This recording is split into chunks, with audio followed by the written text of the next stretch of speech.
Nothing. Nothing but. Nothing but net. Net. Welcome to Nothing But Net, the podcast for triple net commercial real estate investing. Before we get into the meat of today's show, let's recap on why there's so much interest and buzz around net properties.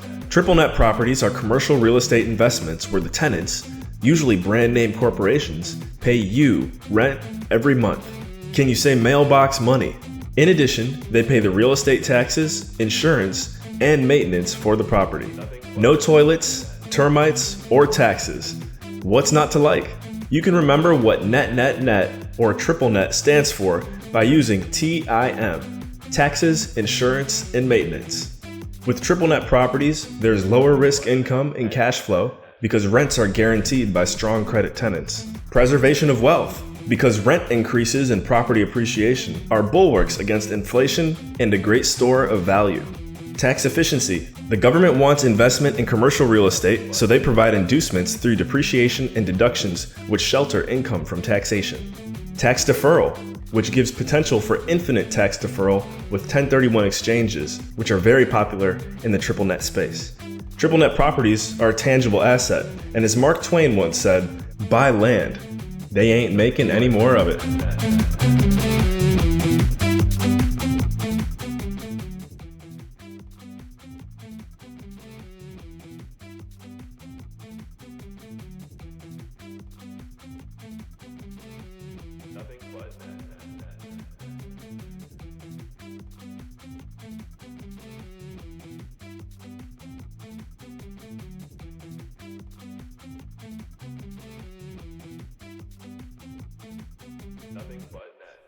Hello and welcome back to the Nothing But Net podcast, the podcast for triple net commercial real estate investing. I'm your host, Adam Carswell, joined as always by our co-host, Michael Flight. And today we have Billy Keels on the line with us, coming from all the way across the pond.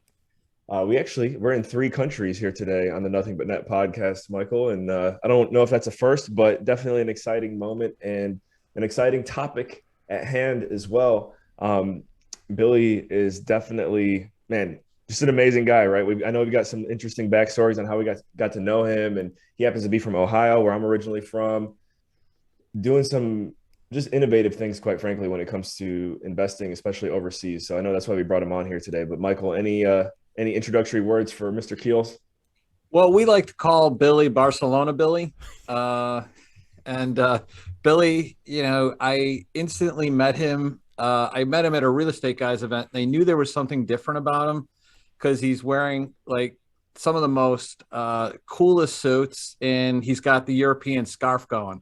And so I'm like, there's something different. And so then I found out that, he lives in Europe, and my wife's from Italy. So we just, kind of instantly hit it off. And I would like to say just been excellent friends ever since. I, consider him a friend. I consider him a mentor, somebody that I can talk to. And we both have 2 boys. So my boys are a little bit further along in the, the leaving the house process. And he's right in the middle of it. So it's, I just can't say enough good about him. But what we brought Billy on for is that Liberty Fund has an international part of it, so that we wanted to make U.S. real estate available to non-U.S. investors, because we believe that, even U.S. investors should get, access to, non-U.S. real estate, non-U.S. investments and everything else to diversify their portfolio.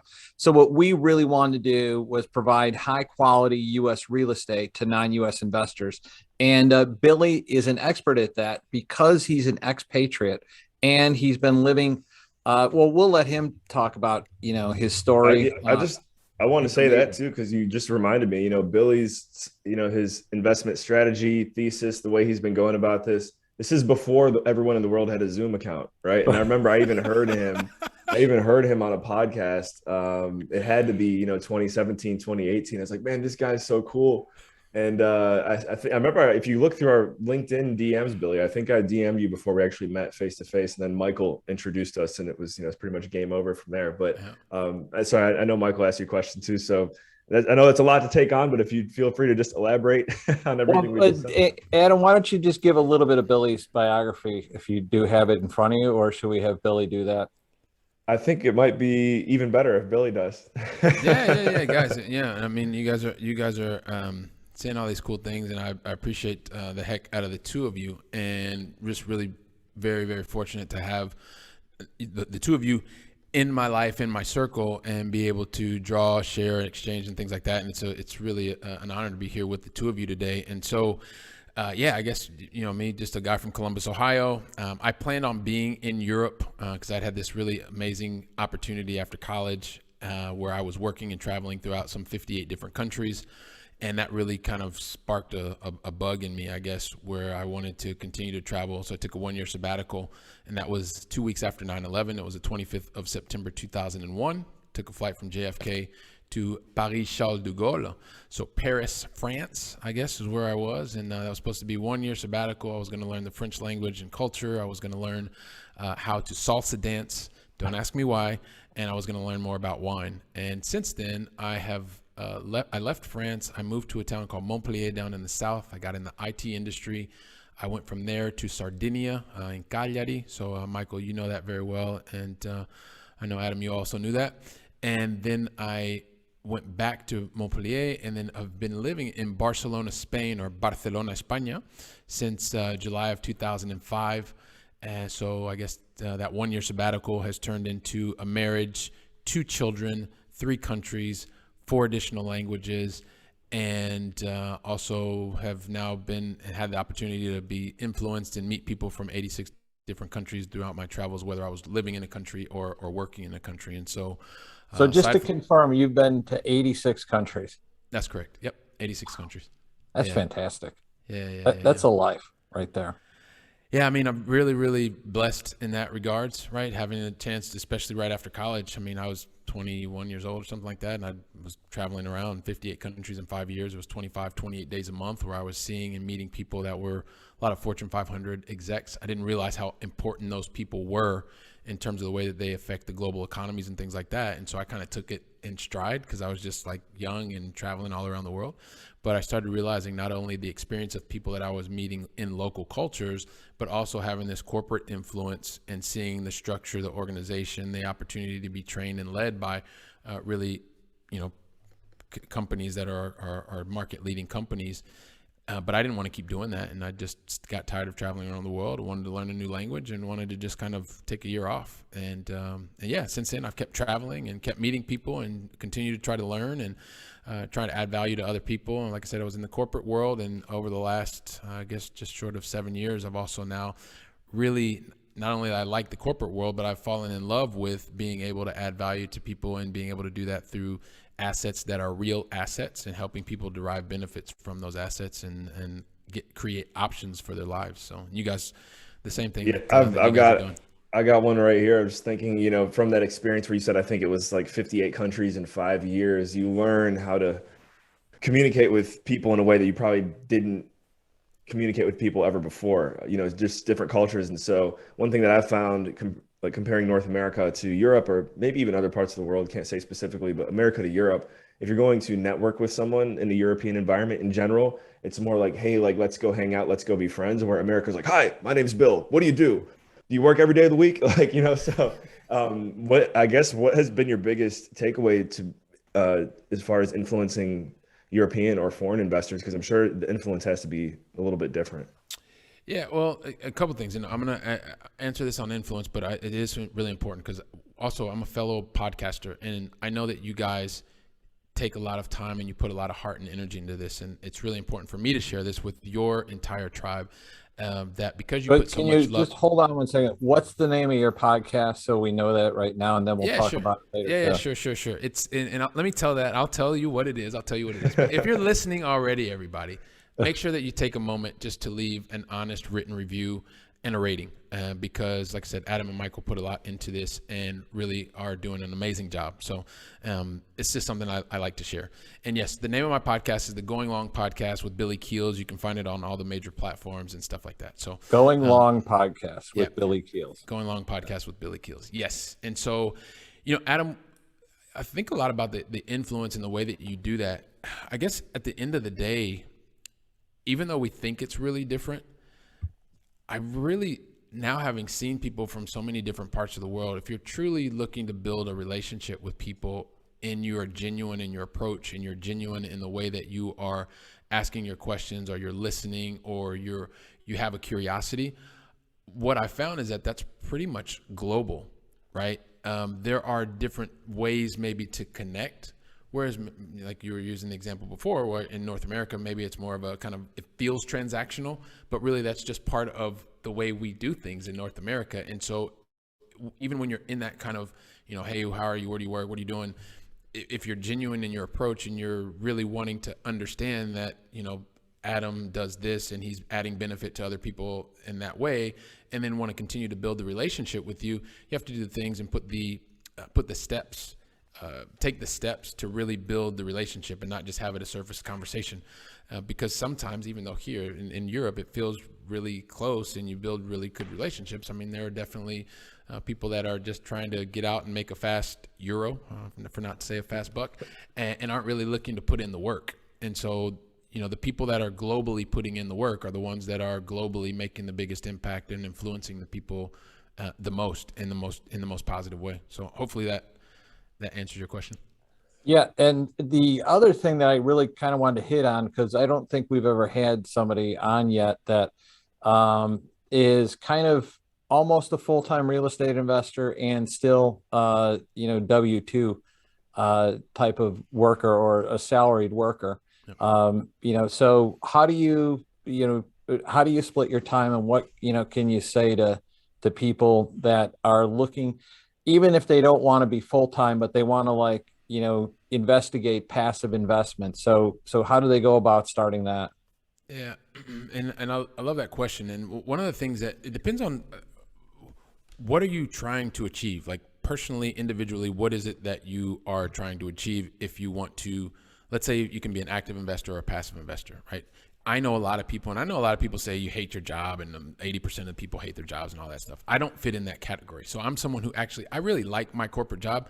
I've been afforded some amazing opportunities, and there are a lot of us that are out there that we like the job that we're doing. And at the same time, there's just this something in our gut that's kind of like, there's also more to life than just coming in and doing this job. Even though it's a high paid job, you can be in a really high influence type of role and things like that. But when you feel like there's something else that's out there and you want to have more control over your life, you want to be able to create more options for yourself, for your family, for your loved ones, and for friends, then you have to be really clear, at least I think, in terms of what is it that you really want to do, and more importantly, why do you want to do it? And so you may go down a road where you become a much more active investor, someone like me, and that it takes a lot of work, right? There's just the reality, especially if you're in a full-time, demanding, high-paid professional job. Sure. And so there are some sacrifices that you are going to have to be prepared to make, and make sure that you have your loved ones on board with you, because if not, that can cause a lot of friction and things like that. You may also take the option to say, hey, look, I really like what I do in my day job. I'm a high-paid professional. I do what I like to do, and I'm highly recognized and all this kind of good stuff.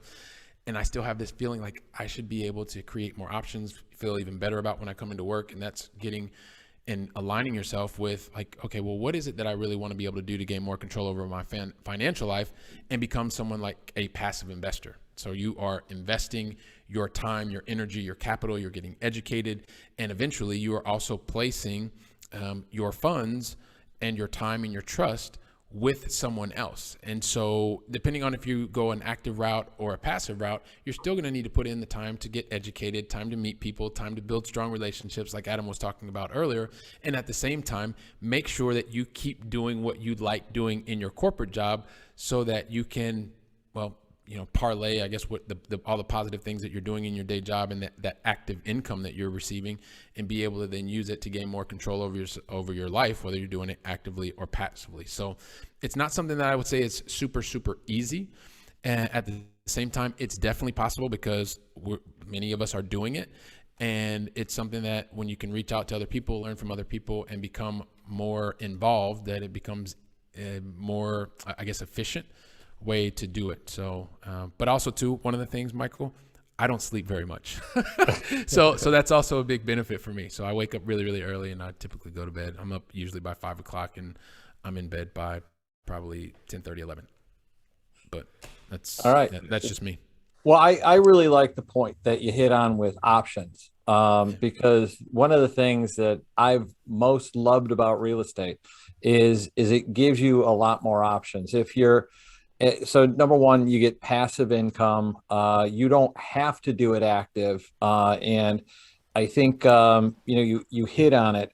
If somebody can work with somebody like Billy, so let's say, oh, I want to invest in the United States, but I don't know where to start. It's like, well, one of the ways in is to work with somebody like Billy, or, find somebody that, is familiar with not only the U.S., but also, what non-U.S. investors are looking for and how to tailor those investments. Because there are some, nuances to investing in U.S. real estate in terms of taxation and, legal processes like that. So I always recommend people go with somebody that, has done it before with some experience and actually knows a little bit about both, U.S. and, what non-U.S. investors are looking for and need to do. So, but the biggest thing, I can't stress it enough. It's like, real estate just gives you options for life. So. Yeah, it definitely gives you options. And I mean, I know one of the reasons that I really like spending time with you guys is that you also have a global perspective, right? I mean, Adam, you're living outside of the United States right now. Michael, I know you travel extensively around the globe. You're in the Middle East, you're in Europe, all over the place. And you guys are constantly interacting with people that are also non-US. So, and you have an understanding of multiple cultures, and you're able to do the translation for what are the, because at the end of the day, we're always helping. We want to be able to help people find the benefits that provide them options. And the more that you can actually translate it, because you understand what happens outside of the United States, and you can translate that to benefits for someone that maybe has never lived in the United States or has only been to Disney World or something like that, then it just helps broaden the perspective, and it helps to create that relationship through being able to influence, because you understand where they're coming from. So I think that's also one of the things that, one of the ways that you guys are bringing lots of benefit to anybody and everybody that is around you, and also those that are listening to and watching the podcast. That's a characteristic about Michael that you bring up there, Billy. I didn't even think about until now, and I do my best to implement this, and I'm sure you can relate too. What I found from meeting people from different cultures and traveling around the world is you don't have to speak someone's language. You don't have to know everything about their country, but if you just know one little nuance of what someone's homeland is like, that will gain a lot of credibility out of the gate. For example, I've been making some friends in Australia recently on this blockchain project that I'm working on. And, I saw them drinking espresso, and I was like, oh, you know what? It's like, oh, my friends from Australia, they all love it seems like you guys really love the Italian coffee culture over there. Tell me about that. And they go, yeah. It's like, there's no Starbucks in Australia, is there? They're like, no, there's like one. I'm like, yeah. So like being able to say little things like that. And I've seen Michael like say another language, like a greeting or Probst or something like that to people before, and it just worked like magic. Well, I normally don't say this, but I feel that if you know the swear words in any language, you can use them as nouns, verbs. You can just throw them in the middle of a sentence to like just pull the sentence together. So make sure we get Courtney to put that one in the show notes. Your wife must be from a different country. So that's how I mainly start with the swear words, and then go from there. But what I wanted to also ask you about, Billy, is how did a high-tech, super-powered sales guy like you in the corporate world get into real estate? Because I think that's what some people would like to know. How do I even just get into like learning about and investing? Because, a lot of people spend time, trying to figure out the stock market, and then they, eventually realize that it's just kind of gambling and you don't really have control over it. So how did you like decide that you wanted to go into real estate instead of, anything else, or just even putting your money into bonds and letting them sit there? Yeah, so I guess just kind of as a background, the family background that I come from as it related to money was anytime you were able to save money, like have money with a paycheck at the end of the month, that was considered investing. Like just to give you some context of where I came from. So when I had the opportunity to go finish college, and I'm one of I'm the typical A student, and I was doing all the things you're supposed to do, and when I got my good grades, and I'm the afterwards I was typical supposed to C student. Okay, well, that's why you progressed so far. It took me a lot longer, but what happened along the way was that's why Michael uses swear words to say hi, and Billy wears scarves. mes foulards. No, so yeah. I mean, basically, I was doing everything that I was told to do, and I was moving in the direction that I was supposed to be moving up the corporate ladder. I was saving money. I was then investing money, and I was in my 401k and all of those things, and they were happening and they were going really well. And then the 2000 bubble happened. And so I kind of got this reduction in my value in my portfolio, and I didn't know a lot about it, and I was freaking out, and I was like, well, I thought it was just supposed to keep going up and up and up. And reduction, my high tech stocks went to almost nothing. Well, so everything's relative, right? It's all relative. And that was going to happen because what I was told then, and as a good student, when the teacher tells you do this and you do that and you get the good grade, and so I was told something like, there's this thing called dollar cost averaging. Just hold on, just keep putting your money in. And I did that. And so then I got back to kind of where we were, and it was like 6 or 7 years later. And then this thing happened in 2008. And a little bit after that, my portfolio lost 33%. And so I'd always been taught as well, like if something happens once, shame on them. And if the same thing happens twice, then shame on you, right? And so that happened to me twice. And I think it's Tony Robbins that says something to the effect of, or maybe he took it from someone else, but like either you're running towards pleasure or you're running away from pain. And so what led me to investing outside of the stock market was the fact that I got my butt kicked twice. And I didn't have a plan in place, and I was frustrated because I lost 33% of my and you were value. following what's the right thing to do too. Well, yeah, and so that was the problem, right? Because that's when it was like, okay, well, this doesn't work. Like normally, if I studied, I got a bad grade, I just studied harder and I got an A, and so I couldn't see myself repeating this again because it happened twice. So then I was looking for a way out, but I didn't know because I don't come from a family of people that were investing and starting their own companies, doing multi-billion-dollar companies. I mean, both of my parents were entrepreneurial. But they had limited success in that. And one, like many people, I came across that little purple book. And when I picked up that little purple book, I started reading it. I put it down, and then I picked it up a couple years later. And what's the purple book? It's a little purple book called Rich Dad, Poor Dad, or something like that. Okay, I don't know if you guys have ever heard of it. Michael, what was your purple book? It was like one that was like 1,000 pages thick. It said real estate fundamentals or something. Oh my gosh. Everybody, I've never actually read Rich Dad, Poor Dad, and everybody asks me, it's like, why not? I'm like, well, I started in the real estate business in 1986. So exactly. Like, so you were there. So you were there before, but right. I mean, short story long, that's why I got into real estate. And what I was looking to do was I really wanted more control.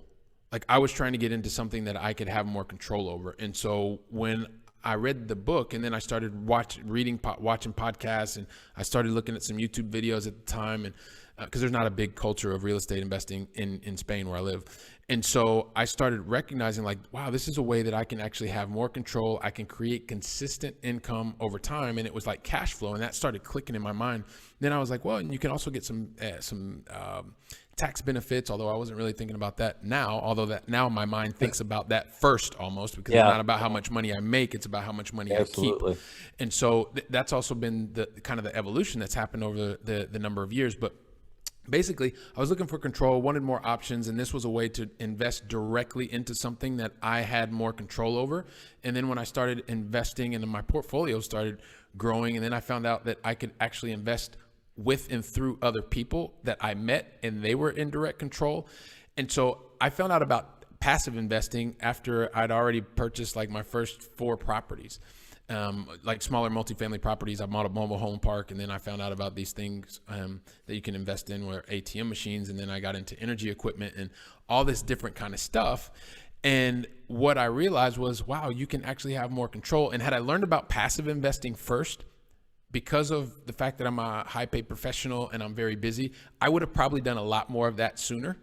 But I found out about that after the fact. So it's kind of like, that's, I guess, why I kind of got into this world where I'm doing active investing, passive investing, and still, well, working for corporate. So it really sounds like your evolution was, I'm going to jump into real estate. I'm going to buy and be an active manager in real estate. And then you started raising money with other people, and now you've kind of evolved into a fund manager where you're putting together nice packages of investments for people. Is that where you're at right now? Yes, exactly. The thing is, I was doing a lot of just my own money for a really long time because I didn't know about the whole bring other people together, or you can invest with other people. But the evolution has taken place that way. But it was me in the beginning just doing a lot of working with the banks, retail, that kind of stuff. And then eventually I found out about this other world that's really, really cool. But that happens to a lot of people that are corporate, because you're just in your kind of like little box and you think you have to do everything yourself and you're the specialist. And when you realize that you don't have to be the specialist and you can work with people that are specialists, then the accelerator really happened. So I've heard that. So obviously, I think most people listening to the show know at this point that the return on investment when it comes to U.S. real estate is pretty much impossible to find anywhere else in the world. And it seems like even to the point where talking to foreign investors, maybe again, specifically in Spain or Europe, is it tough to get them to wrap their mind around the benefits of U.S. real estate? Sometimes do you find it easy, or do you find them like almost like thinking maybe it's a scam because it's like it's too good to be true? And then also, I know a lot of capital raisers out there, it seems like when they first get into the business, they think about all this access to foreign capital that they can have, but they don't realize all the legal, I guess, loopholes that you got to go through to make it work. So I know it's a two-part question, but if you could talk about, like the returns and showing people just how beneficial the U.S. real estate is, how do you do that? And then two, how do you get through those legal loopholes of actually raising foreign capital? Yeah, well, you never get through the legal part. That's just no. So but come back to answer you. So you may have to help me and remind me. Sorry, yeah, I know. I've got a couple of things that I do want to say. So I guess first and foremost, as it relates to U.S. real estate, and I guess we'll even go the next step down. So because where we're focused on cash flow markets, right? Your markets that are not your Los Angeles, they're not your San Francisco, they're not your New York or whatever, right? We're going to Columbus, Ohio. You're going outside most people would consider core markets. Correct. Yeah. So I think just the fact that in the United States, there are so many cities that have more than 1 million people, and you can get to markets where you can generate consistent cash flow, is something that's very different to a market like where I live in Barcelona, Spain, because it's very much an appreciation type of market. So when the highs are high, well, they're great. And when the lows are lows, well, it's the blood in the streets, right? And so just being able to help people to understand the different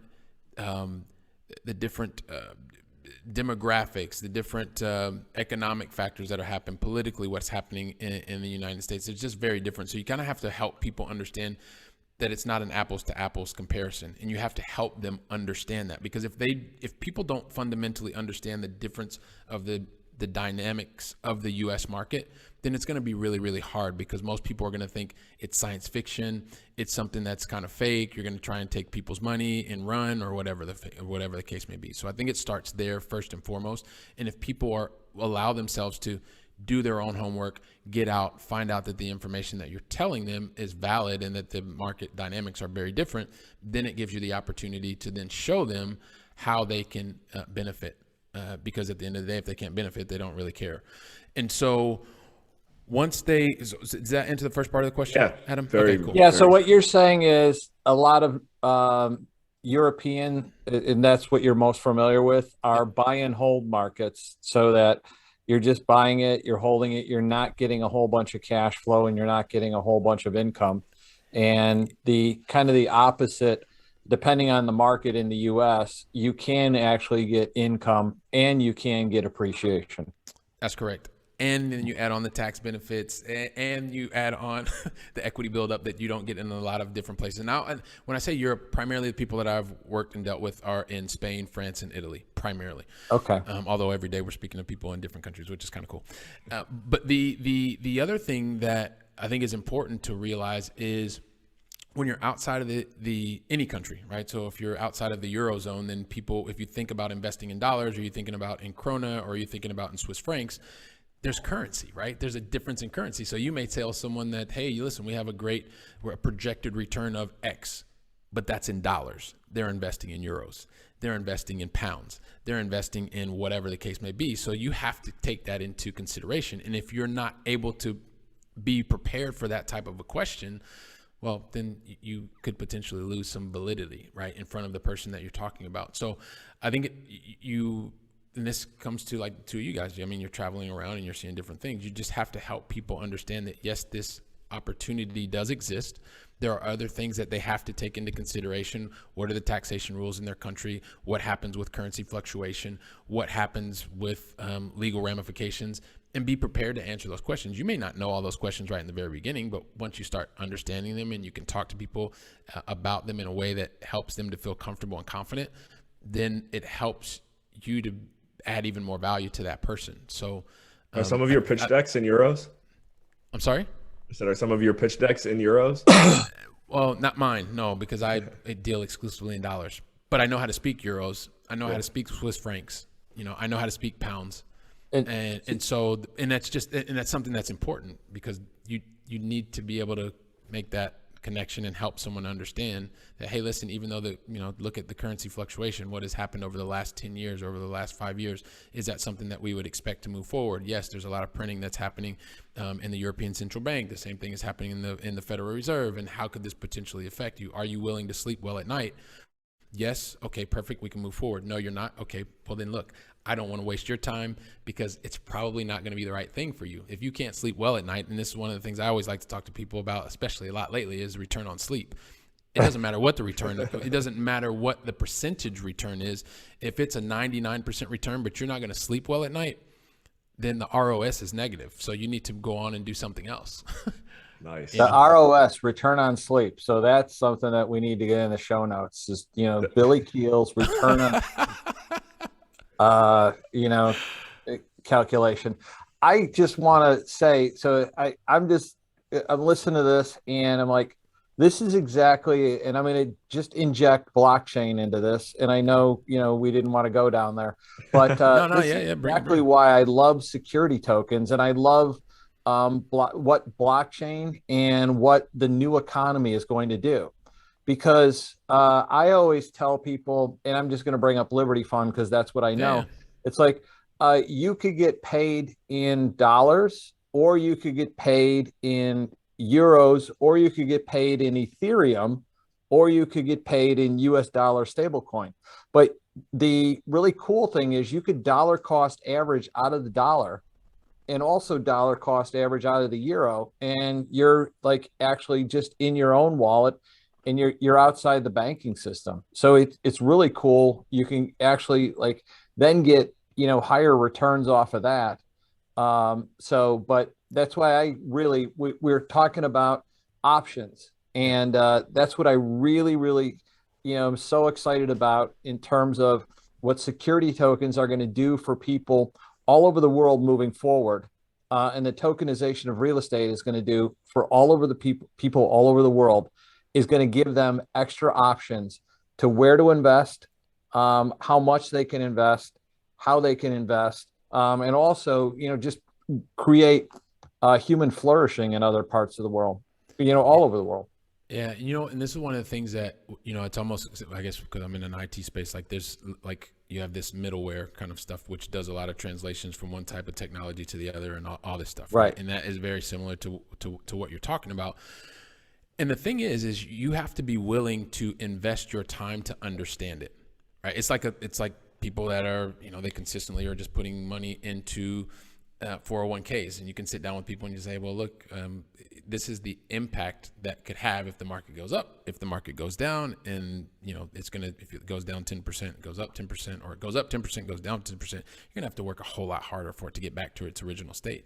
And people can believe you or they don't believe you, but when they sit down, take the time, invest, get educated, ask the questions, and then feel comfortable so that their ROS is positive, then guess what? They're going to look and realize like, hey, listen, this is another tool that I can use, right? The tokens to be able to get to my life goal, which is going to create more options for me so that when I'm going into my corporate job, I'm going in there because I want to go in there. Because you know what? The stuff that really, really, really, really matters to me and my family, that stuff is all taken care of. I've spent the time.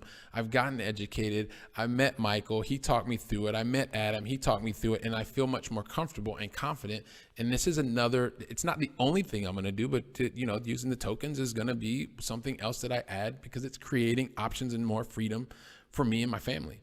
But you have to be dedicated to taking some time to get educated and be able to feel comfortable to share a bit of your goals with someone like Michael and someone like Adam that can help you realize, look, this is going to give you an ROS positive. So, Yeah, and I would just recommend to everybody that they, just do a little bit of, get a base knowledge of inflation and how inflation steals money from you. Yep. And get a base knowledge of gold and precious metals and how you could potentially diversify your portfolio that way. But also get a base knowledge of cryptocurrency. And it's really a lot to wrap your head around. But, if you just figure out, you understand a little bit about Bitcoin, you understand a little bit about Ethereum and some of the other projects out there, then you realize that there's this whole system outside the banking system that is going to revolutionize the way we transfer money. Because right now, has too. It already has. Right now, if I had to send money, ladies and gentlemen, get on the train. It's already left the station. It's about to leave the station. But if I had to send money to Billy right now and I had to wire him money, it could take up to 7 days, and he wouldn't, his bank wouldn't know if it's there or not, to confirm it, versus, a Bitcoin transfer or, a USDC transfer, or a Euro stablecoin transfer. Boom. It's there immediately. It shows up within 30 seconds. So, and it's a lot less fees than if I had to send him something through PayPal or, Western Union or something like that. Right. And I'm going to go deeper here because I think Billy was alluding to it. And then Michael, you can clarify with the security token technology. But getting foreign capital across the, what's the word I'm looking for? I guess let's say non-US capital. You want to move it into the US, right? It's not as easy as just transferring it over, right? Like you got to make sure you do it the right way. I think Billy, you mentioned you have a fund structured or set up. So could you just share for anyone who is looking to start bringing foreign capital into US real estate investments, like just what are some fundamental steps to make sure you do it the right way? And then Michael, if you could, when Billy's done, maybe clarify on how security tokens are hopefully, eliminating some of this extra stuff. Yeah. So, and I'll make it really kind of easy. And the reason I'm going to make it super easy is because having talked to so many people, different countries, different rules, whether you're doing it from the United States, outside of the United States, there are so many different ways that you can legally, this is really important, legally transact, right? But because every single person's situation is different, the one thing that is really important is no matter what country you're living in, make sure that you have someone who is tax savvy and that is legally savvy, right? And make sure that you have someone that you can also interact with in the location that you want to invest your money with, or the team that you want to invest your money with.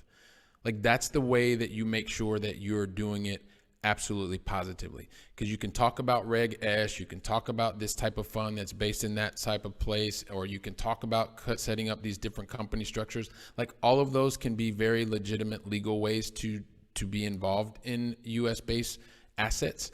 But the best way for you to do that is to make sure that whatever country you live in, tax person, legal person, in some countries it can be the same person, and make sure that you have those same people on the US side of things, because they're going to work to understand your specific situation and make sure that whatever you're doing, whether it's active or passive, that you're doing it in a way that's legally compliant. So Excellent. That's just because I've dealt with so many different situations, and it would be almost wrong of me to say this is the way, because there's a lot of different ways to do it. But the one thing that I've always found, and sometimes people may go, well, it's going to cost me too much. Well, if it costs you too much, it's going to be ROS negative, and don't do it. Yeah. It's like some things are really, really simple. And I've just gotten to a point where, look, if you're not going to sleep well at night, don't do it. Like, just don't do it, because it's not going to be good for you, and it's not going to be good for anybody that is, that you're interacting with. But if it's worth it and it makes sense for you and your situation, then get the people on your team that are going to help you sleep well at night, and kind of go from there. Yeah, and I think Billy hit on one of the most important things, and it's why it's taken so long for us to get this most recent fund going, is because of the complexities with the taxes and the laws to do it legally. Yep. Because when I first started thinking about doing a real estate stablecoin, all these people were doing what's called initial coin offerings, ICOs, and they were raising hundreds of millions of dollars and stuff, but none of it was legal. And so, when, we started on the journey, it's like, oh, well, it's actually a security. So, if you're going to do this in the United States, you need to sell it issue it as a security, and you need to comply with U.S. securities laws, just like there are, securities laws ramifications in other countries. So the security token is going to make things much more accessible. But as Billy said with his pro tip right there, you have to make sure that you're legally compliant in your own area that you're investing in. But you should also really make sure that the people that are doing the investing, whether you're investing in Europe, whether you're investing in Singapore, Asia, or even South America, it's like, what are the securities laws in it? We're working with some people right now out of South Africa, and it's like, if we're gonna, do this thing and there's South African real estate, then, it's got nexus with South Africa. So we better make sure that it complies with South Africa securities laws.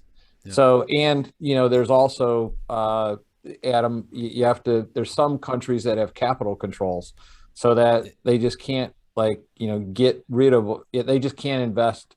They have to, invest within a certain, they just have a minimal amount of money that they can invest every year outside of, their particular country. So that's all the things that you need to look at your own individual thing. But the most important thing is when you're investing in anything, like if it's with us or if it's with Billy, just make sure that they have the proper legal documentation, that they're doing it correctly, because that's probably the best way to not lose your money. And then the next best thing is to make sure that they know what they're doing.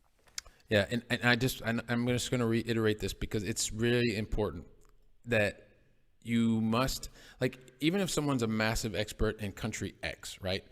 And they're telling you that it works this way, it works that way, and blah, blah, blah, blah.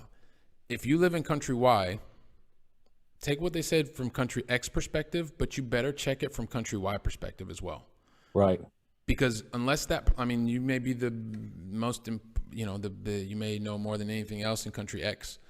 But if you're not thinking about country Y where your investor lives, then that investor, or you as an investor in the other country, you could potentially be putting yourself at risk. So it's really important. Both you and the investor, really. Yeah. Well, I'm thinking about from the investor exactly.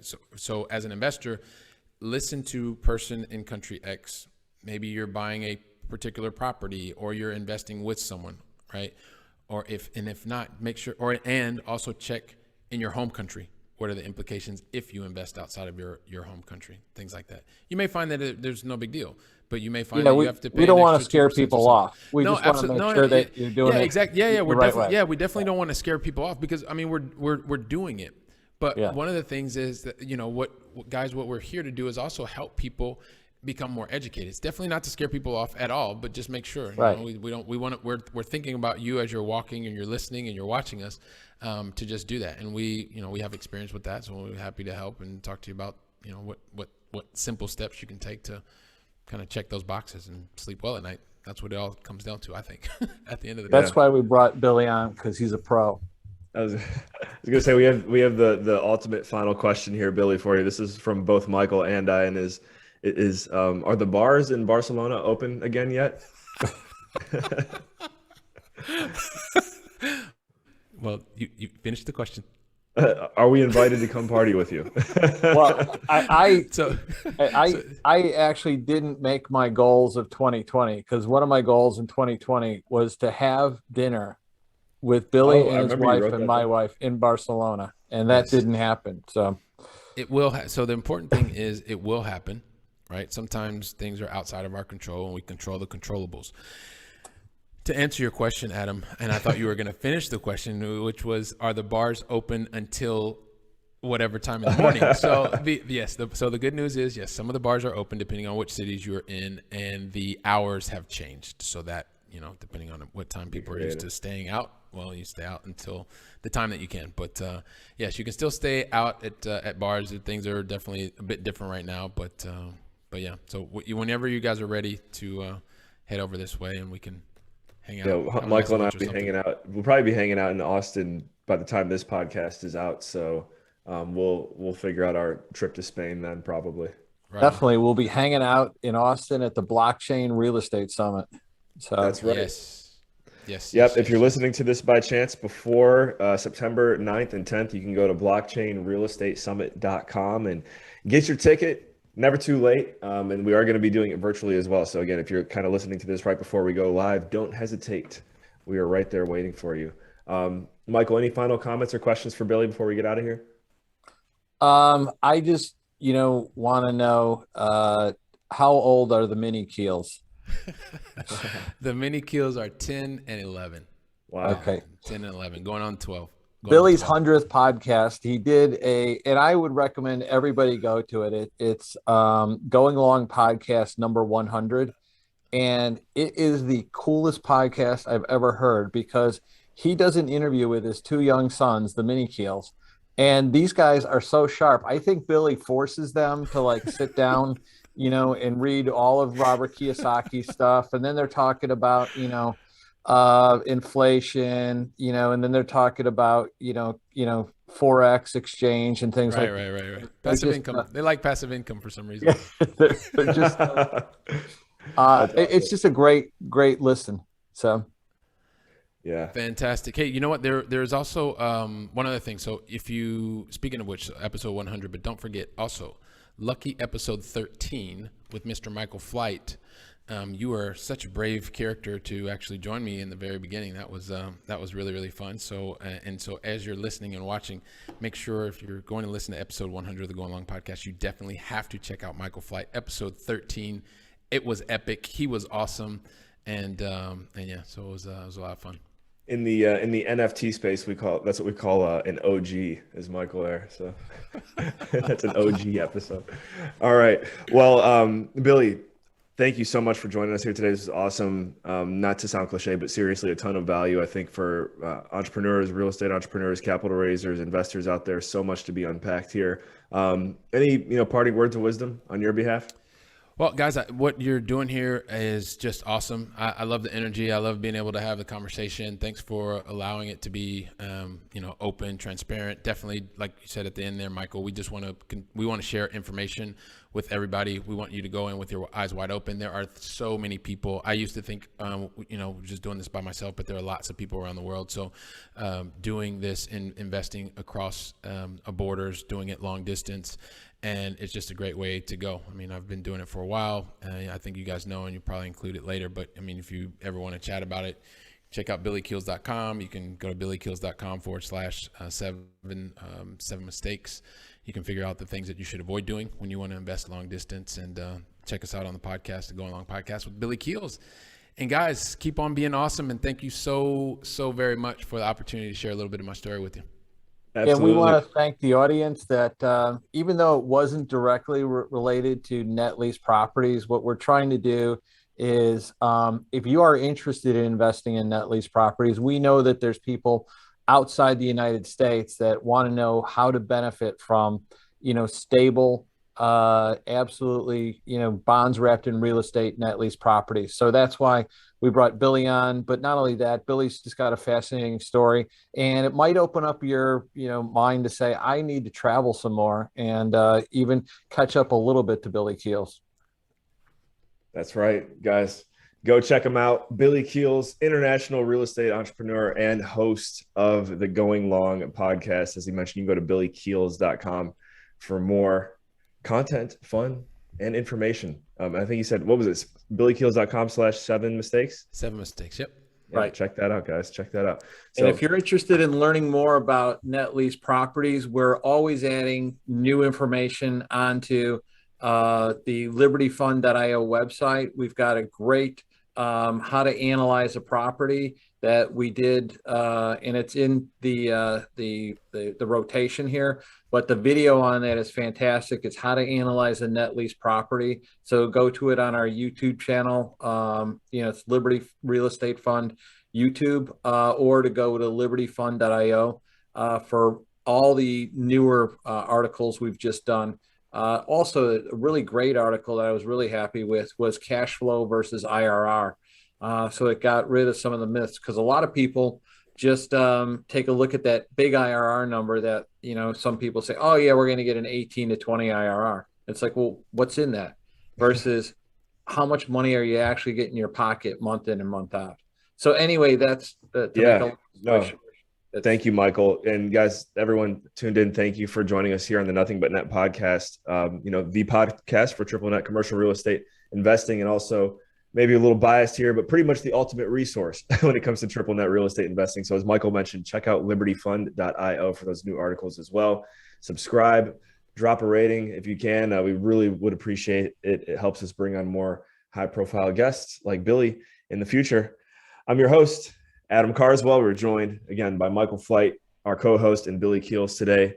Billy, looked like you had one more thing to say there. Anything on your end? Okay. Thank you, guys.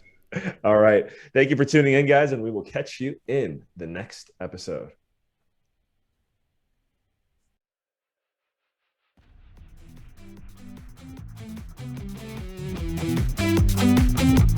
Thank you once again for joining us here on Nothing But Net, the podcast for triple net commercial real estate investing.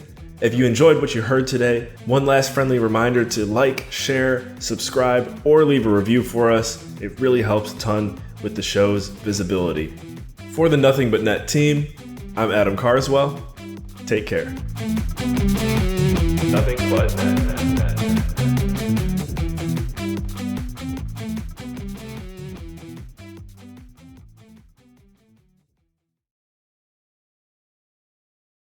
The Nothing But Net podcast is not intended to provide legal, tax counsel, or accounting advice. Adam Carswell, Michael Flight, Concordia Realty Corporation, Liberty Real Estate Fund LLC, and their affiliates do not provide tax, legal, or accounting advice, or the worthiness and promotion of any particular investment. This material has been prepared for informational purposes only and is not intended to provide and should not be relied on for tax, legal, or accounting advice. You should consult your own tax, legal, and accounting advisors before engaging in any transaction or undertaking. We highly encourage individuals and investors to seek the counsel of a qualified attorney, as well as seek the counsel of a tax professional or certified public accountant to determine if there are any potential tax liabilities or consequences as a result of anything contained herein. All listeners of this podcast or video should understand that there are no guarantees of any success, outcome, or profitability of any transaction or undertaking, expressed or implied, and will not be liable for any financial or other losses or damages incurred as a result of any undertaking. Go to nothingbutnet.us for a complete set of disclosures. Thank you.